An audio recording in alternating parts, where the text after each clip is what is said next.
Hai, terima kasih sudah klik video ini. Teman-teman, kita akan bahas dari partai final hari pertama turnamen Champion Chess Tour di Toronto, Kanada. Yap, final mempertemukan Magnus Carlsen melawan Wesley So. Dan penampilan Magnus Carlsen akurasinya 98%, hampir rata-rata di game ini. Dan kita akan bahas satu-satunya game yang hasilnya menang dan kalah. Yap, sebelum itu jangan lupa untuk like, share, komen, dan subscribe dulu. Wesley So pegang bow putih memulai dengan langkah E4. Yap, ini agak lambat ya, coba aku matiin evaluasi dari mesinnya. Dan kita akan bahas gamenya.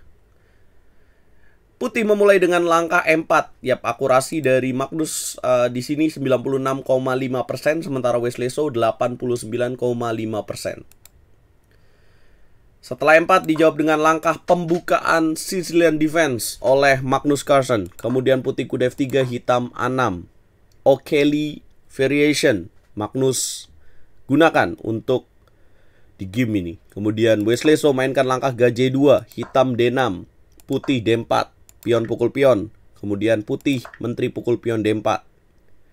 Hitam kuda C6. Kemudian putih menteri D3. Hitam G6. Putih rokade pendek. Hitam gajah G7.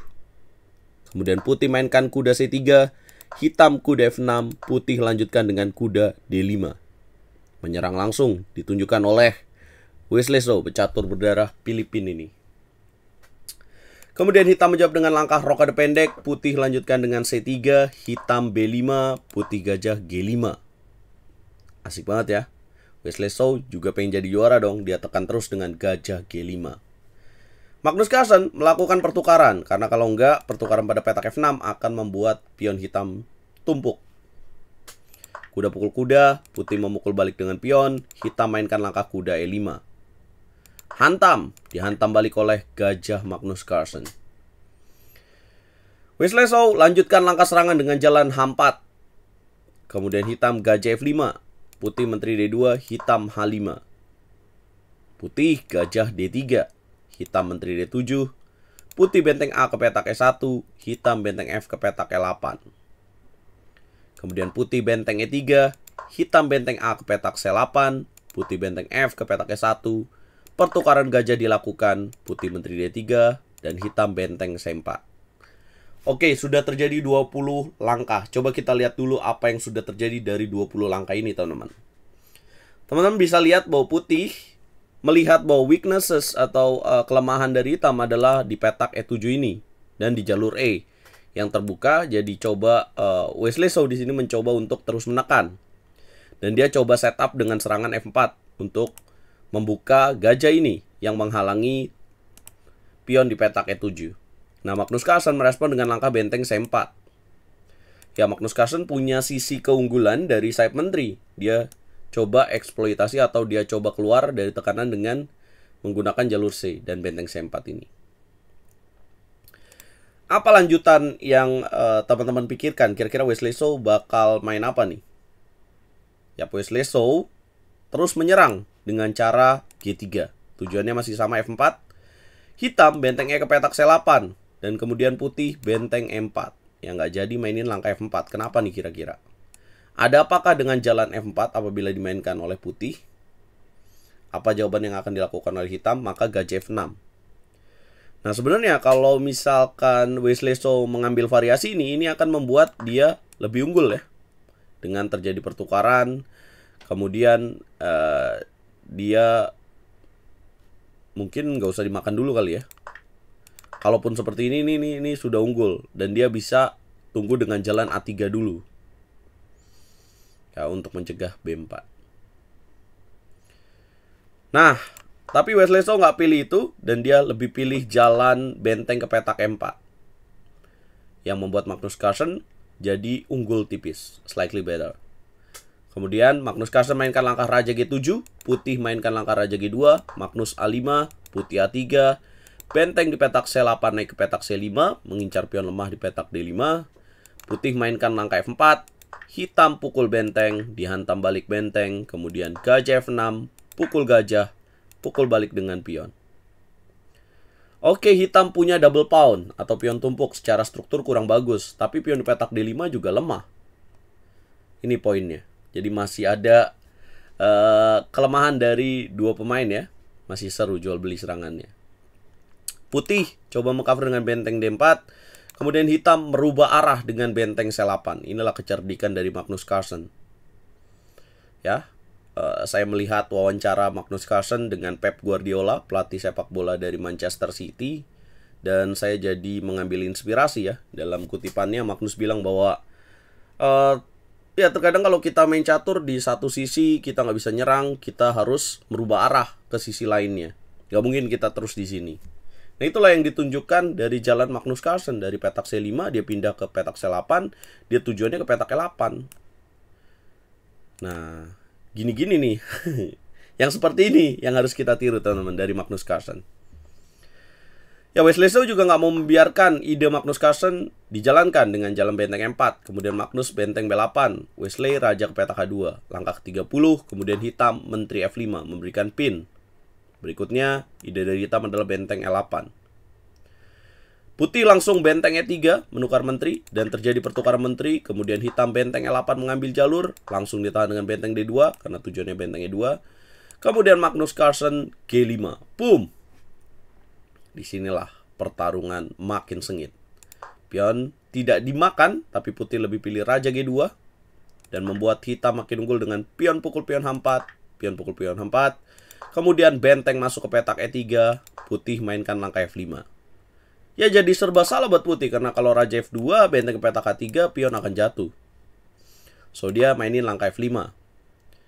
Kemudian hitam raja F8, putih mainkan raja F2, hitam benteng E5 mengancam pion. Satu pion pasti dapat, putih B4, pukul balik oleh pion. Kemudian pukul balik dengan pion A. Kemudian hitam benteng pukul pion F5, langkah ke-40 raja E3.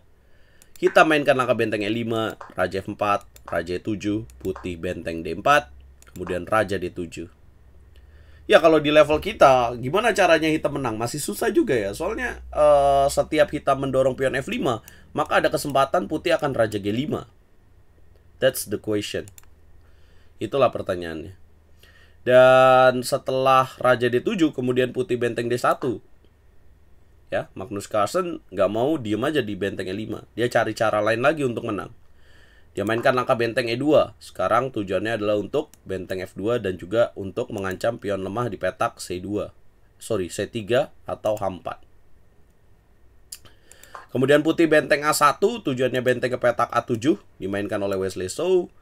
Hitam menjawab dengan benteng D2, putih benteng skak, raja E8, putih mainkan raja F5. Ini berbahaya. Magnus Carlsen tidak mengizinkan mengambil pion F6 dengan benteng F2. Putih raja E4, F5 skak, putih raja E3, hitam benteng C2. Raja F4, pukul pion C3, putih raja F5, kemudian benteng C4, raja G5, terjadi pertukaran pion ya. Kemudian putih benteng ke petak B7 dulu, hitam benteng B1, putih ngambil pion petak H5, putih B4. Kemudian, hitam B4, putih raja H6, hitam F5. Nah, ini yang menjadi sebuah pertanyaan ya. Setelah langkah F5, sisa 4 detik ya. Kemudian dengan cepatnya, sisa 4 detik ini, Wesley So menjalankan langkah H5. Yang, boom, membuat dia kalah di game ini, teman-teman. Ya, saya juga nggak ngerti kenapa Wesley So terlalu buru-buru menjalankan langkah H5. Padahal secara posisi, kalau kita lihat ya, naturalnya adalah untuk mengancam dulu lah raja ke petak G5. Ya. Nah, dengan jalan H5 ini, apa sih kesalahannya? Saya kasih kesempatan untuk teman-teman mikir. Ya, Magnus Carlsen tinggal dorong aja terus pionnya sampai jadi sarjana. Kemudian putih benteng ke petak B8, raja ke petak D7, putih mainkan benteng B7, raja C8, H7, dan boom, benteng G1. Putih menyerah. Kenapa menyerah? Karena kalau dia pindah ke jalur F, pion promosi jadi skak. Kalau misalkan dia raja ke petak H6, hitam tinggal benteng ke petak H1, raja ke petak G7, sikat benteng, pion promosi. Disikat benteng, putih punya pion promosi. Sederhana sebenarnya kalahnya ya. Jadi karena tidak tepat merespon setelah langkah F5, yang harusnya raja G5 ini udah pure akan jadi seimbang lagi. Kira-kira hitam kemana? Kalaupun B3, Apakah putih harus makan? Ya ini yang bahaya ya, karena kalau B2 dia akan terjadi tema skak dan kemudian promosi. Ya nggak usah makan. Ya putih tinggal mendorong pion H5 aja. Setidaknya dengan langkah raja G5 ini adalah untuk membatasi hitam punya potensi 2 pion bebas ya. Kemudian ketika B2, maka ini raja harus ngumpet dengan raja F6. Ya kalau F4 lagi gimana dong? Ya sekarang putih punya H6. Kalau F3 lagi, ya ada jawaban H7 dengan tujuan skakmat. Malah putih jadi bisa unggul. Ya kalau misalkan jalan lain setelah F3 kemudian H7 benteng ke petak H1, ya ini bisa terjadi skewer. Sikat. Ya kalau dia makan bisa bahaya. Ada benteng ke petak B8, benteng D7 ya. Jadi terpaksa hitam di sini harus menjalankan langkah F2. Kemudian makan, jangan makan jadi remis. Nah, ya waktu saya lihat game ini setelah langkah F5, kenapa H5 saya juga cukup kaget ya, mungkin sisa 4 detik, tapi natural lah, harusnya raja G5. Nah, dan saya juga jadi teringat ya wawancara Magnus Carlsen baru ini dengan Pep Guardiola. Dia bilang bahwa ketika lawan kita sedikit lebih nervous atau pada ujungnya ketika kita bermain catur itu akan terjadi situasi di mana kita nervous banget, dan yang harus kita lakukan adalah lebih tenang sedikit, lebih kalem sedikit dari lawan kita, dan itu akan membuat hasil yang berbeda. Nah kayaknya itu yang menunjukkan Magnus Carlsen kenapa bisa menang di game ini. Karena kalau lihat videonya Magnus Carlsen ketika langkah-langkah tertentu, langkah-langkah yang butuh ketenangan, dia sedikit minum dulu ya. Jadi kayak inhale, exhale gitu. Dan itulah pelajaran atau gestur dari seorang juara dunia yang bisa kita tiru, teman. Dan yap, lagi-lagi pion adalah jiwa permainan catur, teman-teman. Seperti kata Grandmaster legendaris, saya lupa namanya. Dan yap, 54 langkah Wesley So sudah tampil baik, tapi setelah langkah ke-55, satu langkah membuat Magnus Carlsen jadi menang. Apa komentar kalian, teman-teman? Dan ini baru hari pertama dari final ini. Hari keduanya akan berlangsung hari ini finalnya, dan saya prediksi ya at the end semua akan Magnus pada waktunya, karena akurasinya 98% guys. Dengan bermain 4 game atau 5 game ini susah lah ngalahin orang kayak gini. Akurasinya tinggi banget ya. Gimana dong? Kita harus bermain 99%. Mampu nggak Magnus Carlsen? Mampu nggak Wesley So, teman-teman? Ya bukan berarti saya Magnus lovers ya, tapi ya susah lah ngalahin orang dengan akurasi yang sangat tinggi. Apalagi dia benar-benar orang yang mainnya sangat ciamik banget.